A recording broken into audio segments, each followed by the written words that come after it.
You're driving along a forest road in Michigan's Upper Peninsula. No signal, no headlights, but your own. And then it crosses the road. Not a deer, not a bear, something tall, slender, pale, and it turns its head. No eyes, just darkness. This is Michigan. From abandoned asylums to cursed lakes, the Mitten State might just be hiding more than snowstorms and cherries.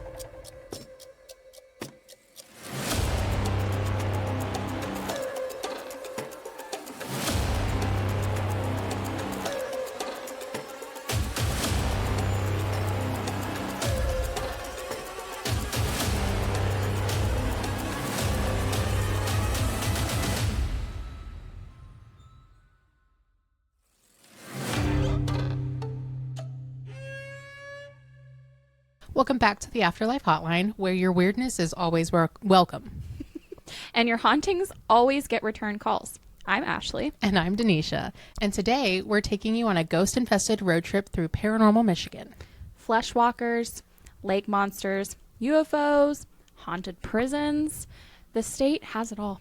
We'll share famous hauntings, strange legends, and some absolutely unhinged theories. Nestled in the idyllic hills of northern Michigan, behind rows of stately trees, beneath the shadow of Victorian-era towers, stands a place whose beauty barely veils the weight of its past. Today, it's known as the Village at Grand Traverse Commons, a bustling community space filled with restaurants, boutiques, and condos. But before its transformation, it was something far different, much darker, much quieter, according to some, still very much alive. Let's rewind the clock to 1881, when a rising demand for mental health facilities in Michigan led to the founding of the Northern Michigan Asylum, later called the Traverse City State Hospital, spearheaded by lumber baron Perry Hanna and guided by Dr. James Decker Munson. Why such long names, y'all? The facility opened its doors in 1885. It was constructed using the Kirkbride plan, a unique architectural style meant to promote healing through structure and symmetry. Building 50, the crown jewel of the complex, is a massive Italianate building with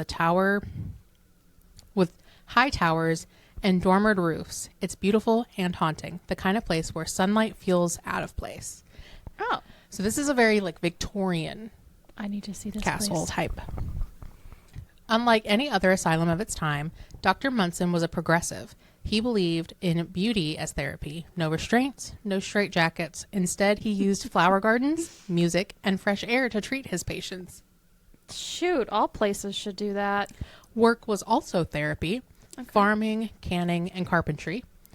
All done on site. They even had their own champion dairy cow.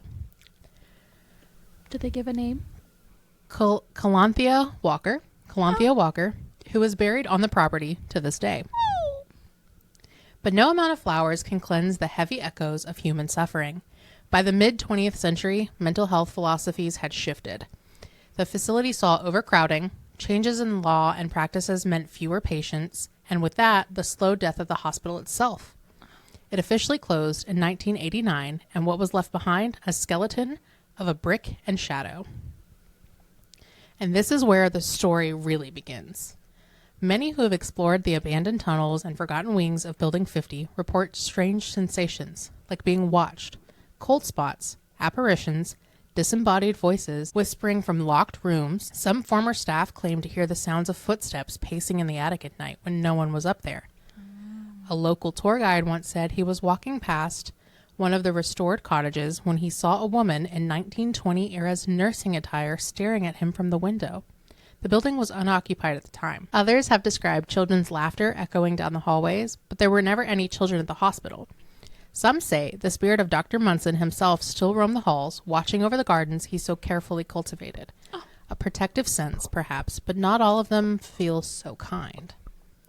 One of the most unsettling accounts comes from the basement tunnels, originally used to transport patients and supplies between buildings during the harsh winters.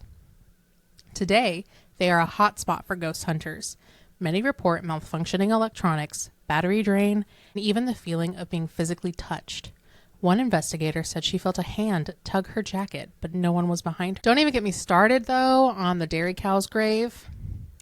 Does she haunt there too? People have claimed to hear mooing in the wind near the old pasture. Rational minds say it's just the wind through the barn ruins. Others believe the prize-winning cow never really left. I'd go just to hear the cow. The energy is palpable. It's not just old buildings and crumbling brick. It is a memory. It is trauma. It is hope. It is healing. And it's all twisted together with grief and loss. A place where some found peace, but others found only silence. Today, as you sip your coffee in one of the cafes or stroll in the newly landscaped grounds, remember that that is beneath your feet. There is tunnels, there are history, and there are echoes. The Traverse City State Hospital may be revitalized, but something ancient still is beneath the surface. So did that building get torn down? They renovated it and then they remodeled. I believe building 50 is still there, but I think everything else became like little cottages and shops and stuff. Oh, well, that one's not so bad. I actually like that because he's tried going with methods that weren't like traumatizing. It was up until the perception on mental health shifted. Yeah, when the laws changed. Yeah, and stuff. that because So they didn't even allow straitjackets when he started. Yeah, so I'm sure after that is where all of the decline and the negativity happened. Was he still working there? Do you think? Because that would suck really bad if you had opened up a mental facility to help people, and like your ways were like using your hands and light and sounds and then to music automatically shift. And then it's like, oh nope, straight jackets and medication and torture. And I feel like I'd like to think that he passed on by that point. I'm not 100% sure though. Well, because that was 1850s to 1980 something. Yeah. Oh yeah, he had to. Oh yeah, because that's like over 100 years. Yeah. Oh, that's very sad. I'd like to think that it's all nice ghosts that live there. Well, I mean, there are probably still some that are, grief-stricken and have some unfinished business. But I'd like to think that... Well, because there's no telling what they were going through. At least for Dr. Munson's time, I like to believe that, everybody had a fair chance at healing. And that's so sad. Recovery. I wish they did. I can't say that they don't because I have not been in a facility, but I would hope that a lot of facilities nowadays use like those practices and stuff. Well, I feel like they kind of get a bad rep because you see... I mean, every horror movie that has something to do with psychological thriller makes them out to be these terrible places. Yeah. So everyone's heard of the Bermuda Triangle, right? Yes. Yes. Okay. So planes disappear, compasses go haywire, ships vanish without a trace. It's a classic. But did you know that the U.S. has its own version of the Bermuda Triangle? Right in the heart of the Midwest. It is called Lake Michigan Triangle. And it's got some seriously weird stories attached to it. I had never heard of this before now. No, I hadn't either. And I'll be honest, I thought that the Bermuda Triangle was going to be more of an issue than it is. Like, I think we were all taught that it was going to be more of an issue than it is. It's like quicksand. I definitely thought quicksand was going to be more of an issue. Like, I was terrified I'm going to find some quicksand. And I don't think I've ever experienced, except for when I make it at the beach. I'm pretty sure I had heard, I don't know if it's Love Island or something, but someone's significant other had passed away because they had an incident with quicksand. I want to say it was Love Island. Hold on. I don't think it was true. I saw it on TikTok because everything I'm seeing is, did Ace's girlfriend actually die from quicksand? So yeah, it was probably fake. Okay. Spreading false news. All right. The triangle stretches between 3 points. Sorry if I mispronounce. Manitowoc, Wisconsin, Ludington, Michigan, and Benton Harbor, Michigan. If you draw a line between them, you get this eerie triangle right over Lake Michigan, and within that triangle, strange stuff has been happening for decades. We're talking about unexplained disappearances, bizarre weather shifts, mechanical failures, and even sightings of glowing lights in the sky. So what's actually going on there? Well, one theory, especially popular among paranormal enthusiasts, is that the triangle sits on a negative energy vortex. These vortexes are believed to be places where the Earth's energy flows in a concentrated, intense way. The idea is that these spots can either boost your spiritual energy or, in some cases, totally mess with your body and mind. This is true because, like I'm about to say, I had done research whenever Mom and I went to Arizona, and a lot of people go there for these vortexes. Take Sedona, Arizona, for example. People go there to meditate, recharge, and connect with Earth's healing energy.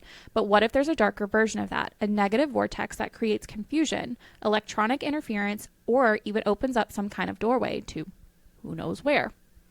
I believe that, because with good, there's bad. Yeah. Like, good Yin and energy, yang. bad energy. Yeah, for sure. Now, here's where it gets even more interesting. Some believe these vortexes form where the ley lines intersect. Those are the imaginary lines that connect ancient landmarks across the globe. Think Stonehenge, the Great Pyramids, Machu Picchu, and wouldn't you know it, according to some ley line maps, one of those lines runs right through the middle of Lake Michigan. Did not know that. I did not know that either, no. But wait, it gets weirder. Back in 2007, researchers scanning the lake bed with sonar equipment discovered something bizarre. A stone structure sitting about 40 feet below the surface. It's a circular formation of large rocks, and one of the stones even has what appears to be a carving of a mastodon, an ancient creature that has been extinct for over 10,000 years. People immediately started calling it the North American Stonehenge. Some believe it could be connected to the strange energy in the area, or maybe even the cause of it. And of course, not everyone thinks the answers lie beneath the water. Others believe the real culprits might be watching you from above. So like alien UFOs. Yeah. Sightings in and around the Lake Michigan Triangle have been reported for years. People have seen glowing orbs hovering above the water, lights darting across the sky at impossible speeds, and aircraft behaving in ways that just shouldn't be possible. Naturally, theories about aliens and extraterrestrial involvement started popping up. Which I believe that because the more people have been talking about is like a lot of people now speculate aliens and UFOs and stuff like that actually come from the ocean versus the sky. Really? Yeah, because we've supposedly explored more of space than we have the actual ocean. Yeah, that I knew. Like there was a thing I was listening to, I don't know if you heard it while we were at work, was a girl, she was reading a email from somebody, and it had to be anonymous because he was prior military. Long story short, he had worked in Area 51, went to a different spot because somebody was out for a while and he was the only one who could do the job. And as he was leaving, they told him to keep his eyes forward, but he looked to the right and saw a tank in a room with what looked like a male and a female for mermaid. And so everybody's like, oh yeah, Area 51 probably has all these things there. Yeah. And like aliens and stuff, but everybody speculates now that they come from the ocean because we haven't explored most of the ocean. Yeah. Well, that also makes me curious too, because like if you think about like the megalodon and stuff like that, it's supposed to be below the fault. It has a specific word for it, and I can't remember what it is. But yeah, below the Morena Trench. Okay. Verified by the Meg book. Heck yeah. Because that's not a... What? Who reads that book? It's cheesy. It's a good book. It actually is. The first one and the second one had me hooked. After that, I was like, okay, this is annoying. Oh. But the first one and the sad. second one were fantastic. Heck yeah. So go read them. Add that to your TBRs. So some of the top paranormal experiences that have happened here include the Thomas Hume ship disappearance in 1891. A lumber schooner, the Thomas Hume, vanished without a trace along its entire 7-man crew. The wreck was found 115 years later, but the cause of its sinking remains unknown. That's so long. Yep. The Rosabelle shipwreck in 1921, found capsized with its 11-person crew missing. The Rosabelle showed signs of a collision, but no other vessel ever reported damage. The incident fueled triangular-related rumors. Time slip experiences. Some boaters and pilots have reported missing time or time distortion while traveling through the triangle with no memory of lost hours or changes in watch readings. I would love to hear from locals around the area if they have any stories, because I mean the triangle, it encompasses like the whole middle part of the lake. Like you have to pass through it to get to the other side. Compass and equipment malfunctions. Pilots and sailors have experienced sudden unexplained malfunctions in navigation systems and electronic instruments while within the triangle zone. And ghost ship sightings. Stories of phantom ships sailing Lake Michigan, especially near the triangle, have circulated for generations. Some witnesses claim to see vessels vanish into thin air. It's crazy to think that this lake is big enough to have like big ships. That's insane. And then there's one of the strangest cases connected to the area, the disappearance of a college student named Stephen Kubacki. Kubacki, I think. Kubacki. In February 1978, Stephen, a 23-year-old student at Hope College in Holland, Michigan, decided to go cross-country skiing near Lake Michigan. Sounds normal enough. But when he didn't come back, search teams went looking and found his skis and backpack abandoned near the ice. No footprints, no signs of a struggle, just gone. He stayed missing for 15 months, over a year. And then, out of nowhere, he woke up in a field in Pittsfield, Massachusetts, more than 700 miles away from where he disappeared. Yep. He had no idea where he had been, how he got there, or what happened to him. Complete memory loss. Stephen eventually declined interviews and didn't want to talk about it publicly, which only added to the mystery. Was it a fugue state, a hoax, or something much stranger? So what do we make of all this? Whether you believe it's down to ancient energy lines, mysterious stone structures, alien visitors, or just a long string of strange coincidences, the Lake Michigan Triangle has the ingredients of a full-blown paranormal mystery. And like most great mysteries, the more you dig, the more questions you find. So next time you're near Lake Michigan and the skies start acting a little weird, maybe keep an eye on your compass and don't go skiing alone. Sheesh. You know, I believe all of the above except for strange coincidences. Because, like, I don't really believe in coincidences. You know what I'm saying. But, like, I feel like a little bit of everything. Like, ancient energy lines, aliens for sure. Like, yeah, I mean, those, I feel like those all kind of have a tie to each other. Mm-hmm. I couldn't imagine being gone for over a year and then waking up and, like, you have no idea where that year's gone either. See, this is why time slips and stuff like that, I'm so scared of them, and it interests me because in the last episode, go watch our last episode, the girl was gone for 6 weeks. Yeah. And it seemed like, and it was like a night. We've literally had, since we've done our time slips episode, every episode since has had something to do with some kind of time thing. Yep.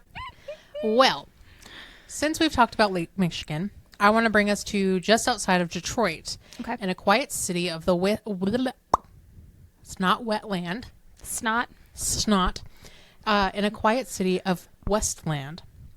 Snot wetland. Just outside of Detroit, in a quiet city of Westland, lies the Forgotten Empire. It once covered nearly 1,000 acres, spanned 78 buildings, and housed more than 10,000 patients. It had its own fire department, police, bakery, greenhouse, and even railroad. It's its own town. This is Eloise. Oh, wow. To the outside world, it was a hospital. To those within, it was a world of its own. And for some, it still is a world of its own. Eloise began humbly as a poorhouse in 1839. Just a few dozen residents relocated from a crumbling facility in Hamtramck Township. They traveled by stagecoach to a stretch of land in Nanick Township, which at the time was considered the wilderness. Okay. That just made me think of Disney. Oh, the wildest ride in the wilderness. What was that from? Big Thunder Mountain. The railroad? Get ready to join the wildest ride in the wilderness. By the way, if you go to Disney Plus, you can watch actual POVs from Disneyland's rides because it's the 70th anniversary. Of course you found that. Yeah. Too bad you don't have your VR set anymore. Christopher. I digress. The old Black Horse Tavern became part of a new complex. Its log walls... log wall? Yeah. It's log wall. My brain, if y'all didn't know, Mercury's in Gatorade right now. I'm a fiddle player too. And if you care to take a dare, I'll make a bet with you. You are like... What? Where did that come from? Devil went down to Georgia, but we're in Michigan, huh? Not Georgia. But it's because you said... whatever you said right before. I said Mercury's in Gatorade. Right before that. If you guys didn't know it, because you said didn't know it, because I'm a fiddle player too. Oh, Mercury's in Gatorade right now. The Black Horse Tavern became part of a new complex. Its log walls watching generations come and go. Over time, the facility grew and grew and grew. At its height, during the Great Depression, Eloise was a city unto itself. 902 902 acres of buildings, barns, and endless hallways. There was even a zoo on property. What? Now, keep in mind, this is a hospital. Eloise is a hospital. But it's on hundreds of acres. Yes. It was progressive in some ways. It pioneered music therapy and had Michigan's first kidney dialysis unit. Oh. But it was also home to some more infamous methods of psychiatric treatment. Hydrotherapy, insulin shock, electroconvulsive therapy, Ooh. and lobotomies. Many patients weren't just mentally ill, some were simply unwanted. The poor, the elderly, the marginalized. And here is the thing. Thousands of them died at the hands of Eloise. Many were buried in unmarked graves in a cemetery that still sits adjacent to the property. It is said that the cemetery holds up to 7,000 souls, some marked only with numbered stakes. And this is where the story really begins. Damn. Even then, we were only just a number. That's so morbid. To this day, Eloise is considered one of the most haunted sites in Michigan. Paranormal investigators, urban explorers, and former staff have all reported strange activity, especially in the K. Beard building, once known as Building D. It housed hundreds of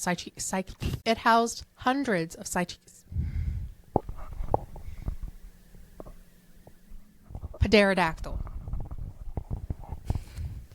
It housed hundreds of What the fuck? Psychiatric. I know it's psychiatric. Your brain wasn't wanting to say it. Psychiatric. It housed hundreds of psychiatric patients. Yay! We got it! Woo! and even was used for staff quarters. Visitors describe seeing shadowy figures, hearing whispers through empty hallways, and feeling pushed or touched when no one is around. Electronic devices are known to malfunction. One popular story involves the elevator, which would move on its own during the hospital's final years, stopping at floors no longer in use. The basement tunnels, which once connected Eloise's vast complex, are now sealed off, but to those who have entered illegally, say they hear screams, moaning, and even footsteps trailing behind them in the dark. One explorer, who goes unnamed, claims that he felt a cold hand grip his arm in the boiler room, only to turn around and find no one there. It's always the boiler room. Always. And then there's the cemetery. Locals report phantom lights bobbing between headstones at night. A lot of phantom lights. Mm-hmm. Others have seen figures standing among the trees, only to vanish when approached. Well, they say spirits, like your being, is light. So it might be spirits. Yeah. Okay. There is an especially chilling tale about a man in white who walks the cemetery at dusk, seemingly searching for something or someone that has been lost. In 2017, the asylum's tragic legacy inspired a horror movie simply titled Eloise. But no movie could quite capture the real darkness that lingers here, because Eloise isn't just scary, it's sorrowful. Have you seen that movie? I have not. I didn't know that existed. Yeah, I didn't know either. So I'm going to find it and watch it. Yeah. There are so many forgotten names, untold stories, and some believe so many spirits that have never truly left. Today, much of the land has been repurposed. There is a golf course, a strip mall, condos. Everyday life has been built on top of extraordinary history. But few of the original buildings still stand. The firehouse, the power plant, the commissary, the K. Beard building, where much of the activity is reported, was used for county offices until 2016. And the cemetery? It's still there, still marked by a lonely historic plaque, and the silence that fills it is a little too heavy. Aww. Compared to Traverse City, Eloise feels more urban, dense, and grittier, like the energy had less space to move, and that makes it feel almost trapped. Yeah. Which one would you rather investigate? Probably Eloise, because I feel like it would have more energy there, like more happenings. But also Traverse sounds like it'd be less Intense. I feel like Traverse because I want to the moo cow. I want to say hello The to cow. the cow. Yes, the cow. No, whenever you were naming off stuff that was there, you were going to say strip mall, and my mind immediately thought you were going to say Strip club. And I was like, what? Haunted strip club.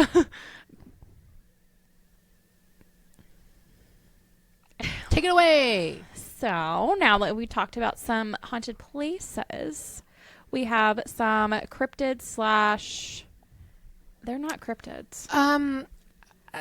Government potential experiment gone wrong. So you probably heard of Bigfoot, maybe even Mothman, but Michigan has its own mysterious creature that's been haunting the woods for over a century, the Michigan Dogman. The legend begins in 1887 when 2 lumberjacks in Wexford County claimed to see something chilling, a creature with a man's body and a dog's head, standing upright at 7 feet tall with glowing eyes and a howl that sounded human. I'd poop my pants. I wouldn't know what to do. I'd be so confused. I'd be running the other way. Yeah, for sure. Over time, reports trickled in 1937 in Paris, Michigan, where a man was attacked by wild dogs and swore one walked on 2 legs. More sightings in Allegan County in the 50s, Manistee and Cross Village in the 60s, and another wave in the early 90s, mostly around Grand Haven. A man known as Ben claims to have seen the Dogman 3 times, including once in his own driveway. I feel like seeing a cryptid more than once is not a good sign. No. Because most people never even see one, but to see one 3 times, like, what did you do, boo-boo? Anyway, others reported hitting something large with their cars, thinking it was a deer, but finding no body, just strange gray fur left behind. The Dogman allegedly appears in a 10-year cycle, always in years ending in 7, and has been tied to Ottawa legends from the Manistee River area. Some say it can be scared off by clapping. So no one told you life was gonna be this way. Also, it's giving Jeepers Creepers. Yeah, how it comes back every 10 years. Also, watch out, Michigan. You got 2 years. Oh. Well, a year and a half. Well, yes, a year and a half. But here's where the story blew up. In 1987, radio DJ Steve Cook in Traverse City recorded a song called The Legend, meant as an April Fool's joke. It was based on made-up folklore, or so he thought. Then the phone started ringing. Listeners claimed that they'd seen the same creature. The song became a local hit, and ever since, Cook's received over 100 sightings from people convinced the Dogman is real. Damn. Yep. Despite creating the myth, Cook says, I believe people saw something, even if I'm skeptical of what it was. The Dogman has since appeared in shows like Monster Quest, YouTube cryptid channels, and paranormal podcasts everywhere. Whether it's a modern folktale or something lurking deep in the woods, the legend keeps growing. So next time you're camping in northern Michigan and hear a scream in the dark, don't just write it off. You might not be out there alone. Wow. Also, if you hear it, no, you don't. Very much that. So not only might you come into contact with Dogman if you're out in the woods, but tucked deep into the woods near Felt Mansion in western Michigan, there are stories whispered by teens, passed around at campfires, and etched into urban legend. They say the trees watch you out there. I believe it. They say the shadows move when you're not looking. Yep. And if you listen long enough, you might hear the shuffling steps of the Melonheads. All I'm thinking of is Hey Arnold. But that's football head. But could be the shape of a watermelon. Yeah, but I think for them it's more like Just round. back, like in the back. Like a cantaloupe or a honeydew, or my mind out. My mind just immediately went to Hey Arnold, though. This legend has haunted Ottawa and Allegan County for decades, especially around haunting silhouette of the Felt Mansion. It's a grand estate and serene during the day, but at night it becomes a backdrop of one of Michigan's most unsettling stories. The tale begins with a place known as Junction Insane Asylum, a supposed facility near the mansion where children suffering from hydrocephalus. Syphilis? It's not syphilis. Hydrocephalus? I think hydrocephalus. A condition that causes an enlarged head due to fluid in the brain were housed. Yeah. I think that's... I'm so sorry. Mm-hmm. Hey. You made fun of little Timmy who drowned in a lake 2 episodes ago. I still think it didn't happen. Yes, last episode. I revoke my statement, what I made before. I am so sorry. These children were allegedly subjected to cruel experiments and brutal abuse by the asylum's twisted doctor. Eventually, legend says that they snapped. They escaped and they killed him. And because they had no place to hide the body, they dismembered it, scattered the pieces throughout the mansion grounds, hidden in crawl spaces, behind walls, and beneath the floorboards. Even today, some claim that if the light hit the mansion's windows just right, you can see the shadow of the doctor's murder playing out again and again through the glass. But the truth? The Allegan County Historical Society says there was never an asylum. It was once a prison, but never a psychiatric institution. It could have been a cover-up. Still, the story persists, stronger than fact, rooted in generations of fear. Locals call them wobbleheads, others melonheads. They couldn't come up with any. Okay. The locals came up with these names. I can't help but sit there and think about frickin' Hey Arnold. We can insert a picture too. There are some drawings of the Melonheads.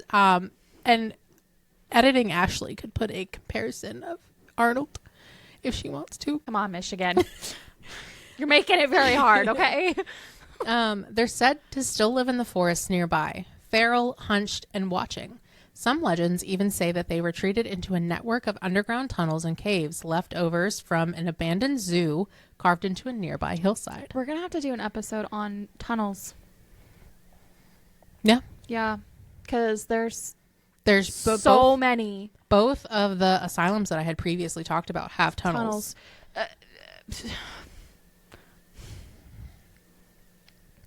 Teenagers who have broken into the mansion over the years report seeing child-sized figures darting through the woods, glowing eyes peering out from behind trees. One group claimed they saw small handprints on the dusty side of a second-story window, even though there was nobody in the building. Oh, no. Another said they heard whispering in the halls, laughter, and then something tapping on the floor right beneath their feet. Others believe the Melonheads aren't ghosts or urban legends at all, but survivors. Children abandoned by the world, maybe even protected by it, raised in secrecy, grown in silence, and hidden by fear and forest. In 2011, the story got its own indie horror film. Another movie we're going to have to watch. The Melonheads. I had never heard of that movie. Pulled from the Michigan version of the legend, but the movie didn't invent the fear, it just echoed it. What makes this one stick isn't just some gruesomeness. It's the tragedy. The idea of abused, forgotten children left to rot in the woods. The fact that nobody cared. Nobody came for them.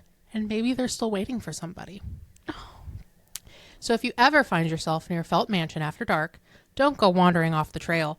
And if you hear something rustling in the trees or see something watching from the edge of the woods, don't run because it's already too late. Yeah. I've heard if you run, anything like that will chase you. Oh, yeah. So don't do it. I don't know what I'd be more scared of. Seeing children in the woods like that or Dogman? I think children for me. Because at least Dogman is one thing, but you think about a whole pack of feral children. That would be a little creepy. Like just running after you. Oh my God. Giant heads. I just see like a little Chucky, like a whole bunch of Chuckies. Those poor kids, though. Like, if that actually happened, I really feel bad for those children. And fuck the person who did that to them. Yeah, because that actually happens. Michigan, you spooky little mitten. We barely scratched the surface. Next up on our Paranormal Passports tour, we're going to be talking about West Virginia. But first, tell us, have you seen something in the woods you couldn't explain? Slide into our DMs or send your stories to the Afterlife hotline at gmail.com. We're always listening, even if something gets to the call first. Bye.